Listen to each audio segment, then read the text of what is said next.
삼국지 오나라 3대를 보좌한 맹장이 있으니 한당입니다. 오늘 손찬이 형은 한당에 대해 탐구해봅니다. 시청자분 요청인데 아주 오래전 요청이라 아직 제 채널 보고 계실지는 모르겠어요. 한당의 자는 의공이며 요석은 영지인인데 공손찬이랑 동양 사람이죠. 공손찬과 접점은 없습니다만 굳이 이 얘기를 하는 이유는 공손찬전과 한당전에 공통적으로 나와 있는 내용이 있어요. 바로 영지연의 발음 설명입니다. 영음랑정반, 지음거하반. 영은 랑으로 읽고 지는 거로 읽어라. 당대에는 이 글자들이 발음이 같았겠죠. 한서 내용을 차용한 것 같은데 좀 이해가 안 가는 부분이 있긴 있어요. 한서 지리지에 어떻게 되어 있냐면 사고에 따르면 영 이 글자는 랑 이렇게 읽는다. 내용이 삼국지랑 똑같죠. 근데 지 같은 경우에는 지로 발음한다 되어 있어요. 진수가 지의 발음에 대해서는 다른 출처에서 갖다 붙인 것 같은데 그게 뭔지는 찾지 못했습니다. 한서처럼 어디에 따르면 이렇게 읽는 거라 했다 이런 식으로 좀 출처를 친절하게 남기면 이해가 쉬운데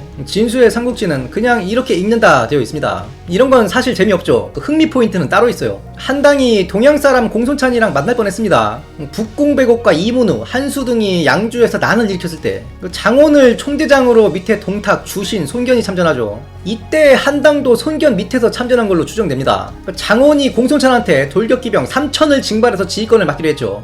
그런데 장순의 난으로 공손찬이 그 토벌에 참전을 못해요. 그래서 이 두 동양인의 만남은 무산되었다 볼 수 있습니다. 기록이 없는데 어떻게 한당이 손견을 따라 양주의 난 토벌에 참전한 걸 추측할 수 있느냐. 한당이 요서군 사람이라 했죠. 오군 사람인 손견이랑 만날 접점이 없어요. 근데 기록에는 손견을 수행하여 많은 곳을 따라다녔다 되어 있습니다. 즉 이 둘의 접점은 벼슬밖에 없는 겁니다. 부임지가 같았을 거라는 거예요. 당시 한나라에는 사무법이라는 게 있어서 정식 인간된 관리는 자기 고향에서 벼슬을 못했습니다. 무조건 타지로 나가게 되어 있었어요. 그래서 손견도 합의승으로 인간하고 있었죠. 황건적의 난 때 주준이 손견을 차출하는데 이때 한당도 아마 합의에서 말단 관리를 하고 있었을 것이다. 한당이 말타기와 활을 잘 쐈고 체력이 강했다. 그래서 손견이 그를 좋아했다 되어 있습니다. 수범 위난, 여러 차례 위태한 어려움을 겪었다. 손견 밑에서 개고생했다는 얘기예요. 이에 손견이 나중에 자리잡고 한당을 별부사마로 임명합니다. 전공이 있었으나 손견 때에는 별부사마 이상 오르지 못했다 되어 있습니다. 뒤늦게 형주의 영향력을 되찾으려는 원술의 뒷북에 손견이 그 명을 받고 유표를 치다가 황주한테 전사하죠. 이때 아들 손책이 원술한테 구걸해서 손견의 부곡들을 받게 되는데 그 시기 한당도 손책을 따랐던 걸로 보여요. 여범전에는 손견의 부하들이 다 원술한테 붙어먹고 오직 소나와 여범만이 손책을 따라 고생했다 되어 있는데 정보도 손책 따라 얼마나 고생했습니까? 한당도 마찬가지라 보면 돼요. 손책이 강동으로 넘어가 단양군, 오군, 회계군을 평정하죠. 이때 같이 넘어가 공을 세웠다. 그 공으로 손책이 한당을 선등교위에 임명하고 병사 2,000과 말 50피를 주었다 되어 있어요. 다만 당시에 손책이 표를 올려서 누구를 임명하고 그럴 입장이 아니었죠. 이 선등교위는 손책이 그냥 만들어낸 군호입니다. 조은의 ik군장군, 이적의 소문장군처럼 족보 없는 군호라 보면 됩니다. 이후 손책을 따라다니면서 여기저기 다니는데 손책과 태사자가 일기토를 붙을 때 이것을 목격한 장수 중 한 명이 한당입니다. 그리고 손책의 라이벌이라 할 수 있던 유훈토벌에 참전했다. 이 유훈이 손책한테는 눈에 가시였죠. 원술이 손책한테 여강의 육강이 말을 안 듣는다. 네가 여강을 함락하면 거기 퇴소시켜줄게 하죠. 그래서 손책이 여강을 꽤 오랫동안 공략해서 함락을 시킵니다. 이때 육강은 아들 육적과 조카 육손을 오군으로 대피시키는 거죠. 그런데 원술이 약속을 어기고 여강 퇴수를 유훈한테 줘버려요. 그리고 시간이 지나 원술이 날아가고 나서 유훈은 원술의 일부 세력을 흡수하고 강성해지게 됩니다. 당시 유역도 유훈한테 의탁이 다 되어 있어요. 그래서 손책이 마다이 가서는 안되겠다 생각하고 겉으로 화친합니다. 야, 예장에 골칫거리가 있다. 여기 사이비 종교 신자들 1만이 있는데 나는 통제 못하니까 네가 거기 먹어라. 유훈이 출병하니 유협이 가능하죠. 이거 속임수다. 그런데 유훈은 그 말을 안 듣습니다. 유훈이 출병하고 손책이 여강을 빈집 들어가서 점거하는 겁니다. 이 작전에 한당이 역할을 했다 보면 돼요. 한당은 실제로 손책이 가장 신임하는 부하들 중 하나였다. 그 얘가 손책이 허공의 빈객들에게 칼을 맞는데 그때 이 자객들이 바로 한당의 부곡들을 사칭했습니다. 강표전의 기록이죠. 손책이 이 사칭을 알아챕니다. 뭔 소리냐, 내가 한당의 부하들 중 이름과 얼굴을 모르는 자들이 없는데 니들은 처음 보는 놈들이다. 동시에 싸움이 일어나서 손책이 치명상을 입는 거죠. 한당의 부하들을 일일이 다 기억할 정도로 특별한 관계였다. 참고로 주태는 손책이 송건한테 보낸 인물이고 한당은 곁에 두고 썼다는 점에서 한당이 애초 더 잘나가는 인물이었다. 물론 그 최종 커리어는 비슷하다 보면 됩니다. 주태는 요충지의 병권을 통솔했죠. 그 유수 독을 지냈고 한당은 송건의 신설 정예병, 그 해번병을 통솔했어요. 황조 토벌에 참전하고 적벽대전에서 활약했다. 적벽대전에서는 황계와의 일화가 있죠. 황계가 선두로 불을 붙이고 싸우다가 화살을 맞고 물에 빠집니다. 그런데 한 병사가 황계를 구하긴 구하는데 교위 나부랭이 황계를 알아보지 못하고 그냥 대충 어디 눕혀놓고 가버려요. 황계가 한당을 급히 부르니 한당이 황계 목소리를 알아듣고 급히 구해주게 되는 것입니다. 황계는 큰 전공을 세웠는데도 결국 가난을 벗어나지 못했어요. 그러니 황계호 전설도 있는 겁니다. 나중에 황계가 태수도 하는데 오나라에서 태수 인수를 가지고도 부곡 500밖에 없었다는 건 병사들 먹여 살릴 돈이 없었다는 겁니다. 오나라 같은 경우에는 돈 많은 호족들은 갑옷도 삐까번쩍하게 입고 심지어 자기 부곡들까지 휘황찬란하게 입히죠. 황계는 그러지 못했기 때문에 무장 상태를 보고 지휘관임을 알 수 없었다. 사실 적벽대전이라 불리는 전쟁은 일종의 전역이었죠. 오림, 적벽, 남군에서 끝나는 전쟁이 아니었어요. 바로 그 장패가 단양을 조준하고 있었습니다. 물론 조조가 오림에서 퇴각하면서 진군하지 못했어요. 그리고 이 시기에 그 일대 하나에 작지 않은 군벌장이 있었으니 진란이었습니다. 송건이 이 진란을 조조한테 대항하도록 지원한 것으로 보입니다. 이 진란 토벌에 조조가 우금, 장압, 장류를 보내요. 송건은 진랑을 구원하러 한당을 보냅니다. 진란이 두드를 맞고 있을 때 장패가 한당을 상대합니다. 한당이 장패에게 복룡과 협속해서 패했다. 이에 송건이 수만을 추가로 보냈는데 장패가 강성한 것을 알고 퇴각해버립니다. 그리고 그동안 장류가 산소까지 기어들어가서 진란을 토벌하는 거죠. 이건 사실상 위나라 영토에서 작전을 한 것이고 오나라 세병제 특성상 부곡은 각 지휘관들의 재산이었기 때문에 공격에서는 서로 간 협조가 잘 안됩니다. 손해가 날 것 같으면 퇴각해버리는 거예요. 여기서도 장패의 위세를 보고 안되겠다 하고 퇴각해버리죠. 오나라군이 방어력 스탯 몰빵에 공격력은 형편없는 이유입니다. 그래서 한당도 크게 활약하지 못했다. 장패가 워낙 여포한테 개기기도 했던 명장이기도 했고요. 이후에 송건과 유비의 영토 분쟁이 일어나죠. 이양대치와 협상을 거치면서 송건은 은밀히 관우를 도모할 계책을 마련합니다. 그리고 관우가 형주를 비우자 마련된 작계에 따라 염원과 육손을 추진시키는데 이때 한당도 활약하였다. 이 공으로 편장군이 되고 영창태수에 봉해졌다. 영창은 우리가 익히 말하는 남만이에요. 오나라의 시류 지배 땅이 아니죠. 허봉인데 정치적 메시지가 있는 허봉입니다. 당시 관우가 죽고 오와 촉의 사이가 굉장히 나빴을 때예요. 그래서 송건이 촉 니들 손봐줄 수도 있다 이런 의미에서 주태를 한중태수에 임명하고 한당을 영창태수에 임명하는 것입니다. 우리나라에서 북한 평안도지사 임명하는 거랑 같은 의미라 했죠. 이런 허봉들이 또 양국의 사이가 좋으면 조정되기도 합니다. 나중에 유성과 송건이 위나라를 치고 천하를 양분하기로 협상하죠. 이때 오나라 주연의 허봉이 연주목이었고 총나라 이회의 허봉이 교주자사였습니다. 그런데 교주는 사실상 당시 오나라의 송령이나 마찬가지였고 연주는 협의에 의하면 점령 후 촉에 귀속되는 땅이었어요. 그래서 촉에서는 이회의 교주자사 허봉을 거둬들이고 오나라도 주연의 연주목 허봉을 거둡니다. 더 나아가서는 촉에서는 유영의 왕작이 위나라 땅인데 협의에 의하면 점령 후 오나라 땅이 될 곳이다. 그래서 유리와 유영의 허봉 왕작도 조정을 해요. 이후 이릉대전이 일어나니 한당도 참전하여 승리의 역할을 합니다. 그리고 위열 장군에 임명되었다. 위열 장군은 송건이 만든 족보 없는 개자포입니다. 그리고 도정우가 되었다 되어 있죠. 정우급이면서 도읍도자가 붙은 거죠. 우리 멤버십 시간에 다 한 건데 마을이 성 내에 있는 마을이 있고 성 바깥에 있는 마을이 있습니다. 성 내에 있는 마을을 그 규모에 따라 도정, 도향 이렇게 불러요. 즉 쉽게 말해서 치소 주변의 마을을 뜻하는데 대우는 도정우가 더 좋을지 몰라도 이 도정우의 조세권이 괜찮았냐는 다른 문제입니다. 비슷한 게 관내우가 있거든요. 장안이 도읍일 때 관내, 즉 관 안쪽이죠. 장안 주변에 봉토를 주는 건데 사실상 그 중요한 땅들을 봉토로 주겠냐 이거죠. 그래서 위진시대에는 명호우화된 자기예요. 명호우는 이름만 존재하는 자기란 뜻입니다. 도정우도 개나 소나 도정우를 다 받아요. 사실상 명호우다 보는 겁니다.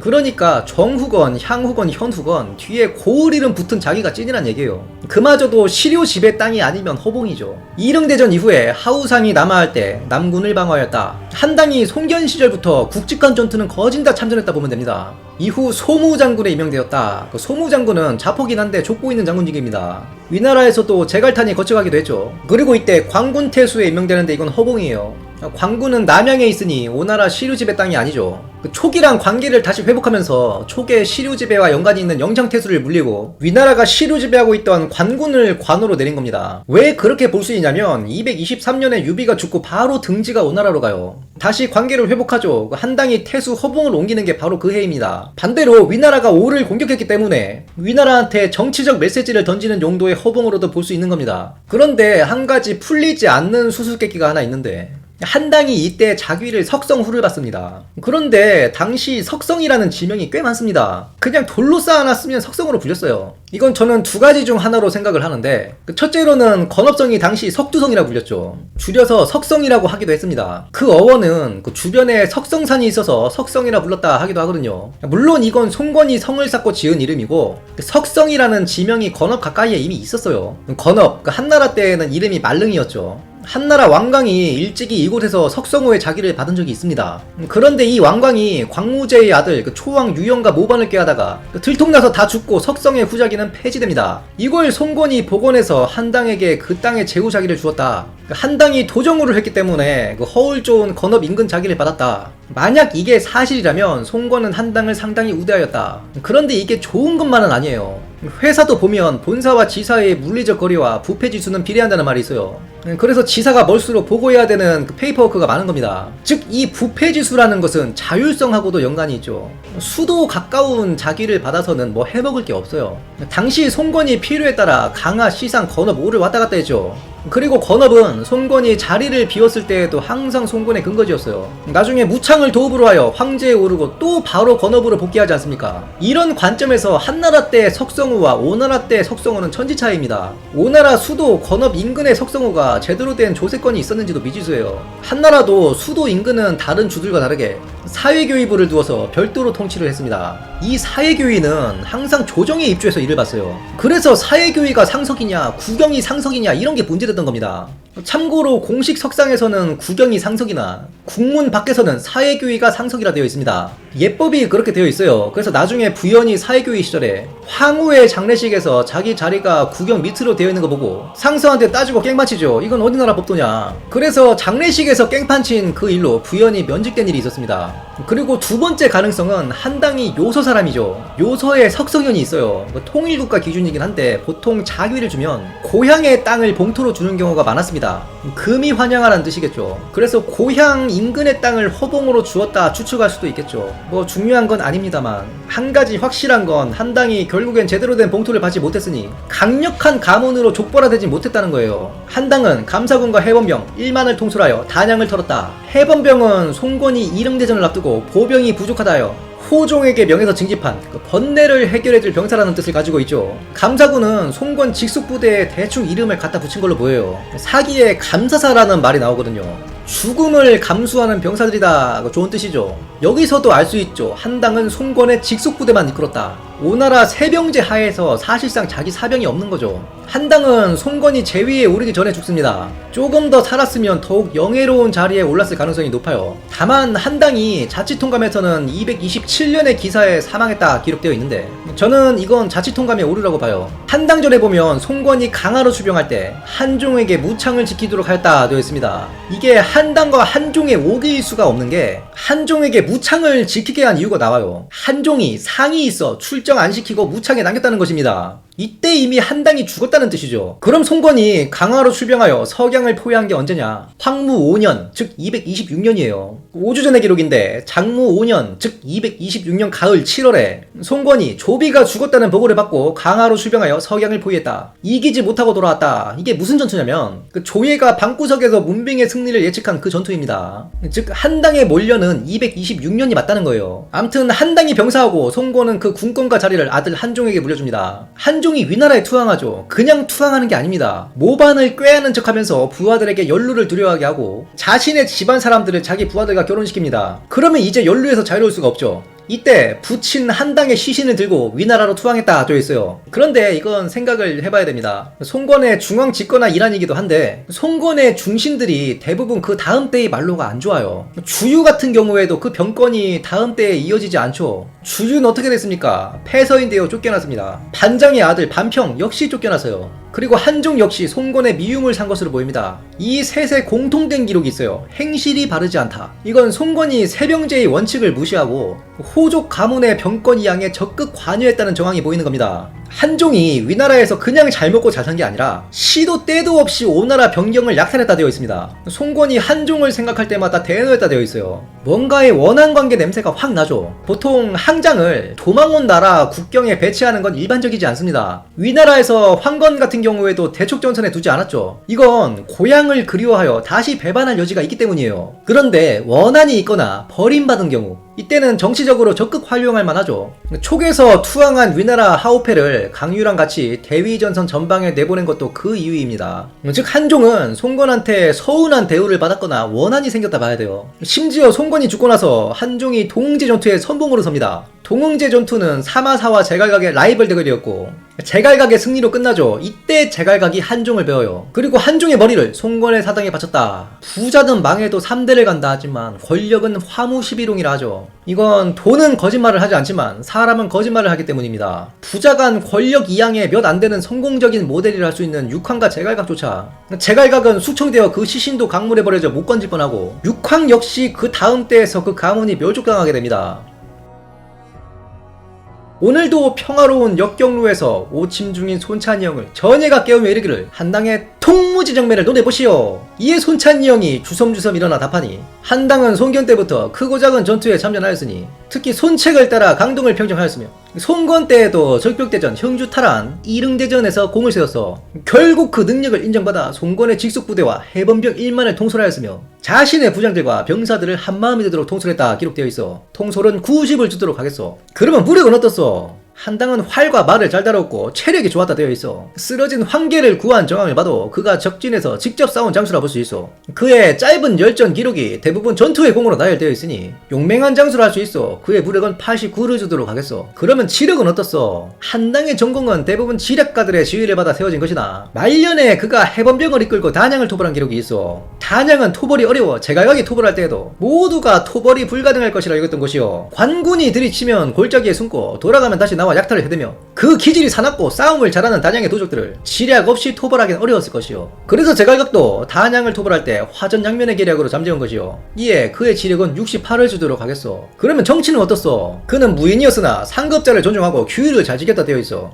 그래서 송건도 좋아했다 하니 아마 원칙주의자였을 것이요. 더욱이 그가 현장을 겸임할 때 산월인들이 그를 존경하며 두려웠다 하니 그의 정치는 65를 주도록 하겠소. 그러면 매력은 어떻소? 그는 척진자들이었고 상급자들과도 원만한 관계를 맺었던 것으로 보여. 송견 때부터의 숙장이나 주유, 여몽, 육손의 지위를 받을 때에도 그 어떤 갈등의 일화가 없었고 이를 송건도 좋아했던 것으로 보여. 하여 매력은 75를 주도록 하겠소. 듣고 있던 전예가 묻기를 한당이 조금 더 살아 송건을 따라 강화로 출정했다면 결과가 달라졌을 것이라고. 이에 손찬이 형이 고개를 내저으며 그건 이길 수 없는 전투였어. 왜 그래 보시오? 상대가 조예였기 때문이요. 송건은 조비가 죽고 항상 조예를 얕보았어. 육손은 조예의 시대가 조조, 조비 때보다 큰 근심이 될 것이라 보았지만 송건은 이를 제갈군에게 뒷담화하여 어린 조예는 곧 권신들에게 휘둘릴 것인데 육손이 저리 말하는 거 보니 육손이 이런 건 안목이 짧다 하였어. 허나 조예는 4명의 권신을 완벽하게 컨트롤하며 송건이 하고자 하는 것을 매번 저지시키지 않았어. 석양포위도 마찬가지요. 송건이 직접 출정하였으니 위나라 대신 모두가 문빙에게 원군을 보내야 한다 하였어. 허나 조예는 이를 방구석에서 훤히 들여다보며 그럴 필요가 없다 하였어. 송건은 수전을 좋아하는데 왜 육지로 올라왔단 말이냐. 이건 속결 아니면 답이 없다고 보고 있는 것이다. 병법에서 공성전을 할 때에는 공격 측은 수비 측의 3배가 되어야 할 만하다 하였다. 그런데 송건의 병력이 그만큼 되지 못하니 문빙은 필시 스스로 막을 것이다. 말 그대로 되었어. 송건은 조비가 죽어 조예를 얕보고 출정했으나 오히려 조예가 조비보다 더 무서운 적수였던 것을 몰랐던 것이요. 전장에 나가 직접 지휘하는 송건의 생각이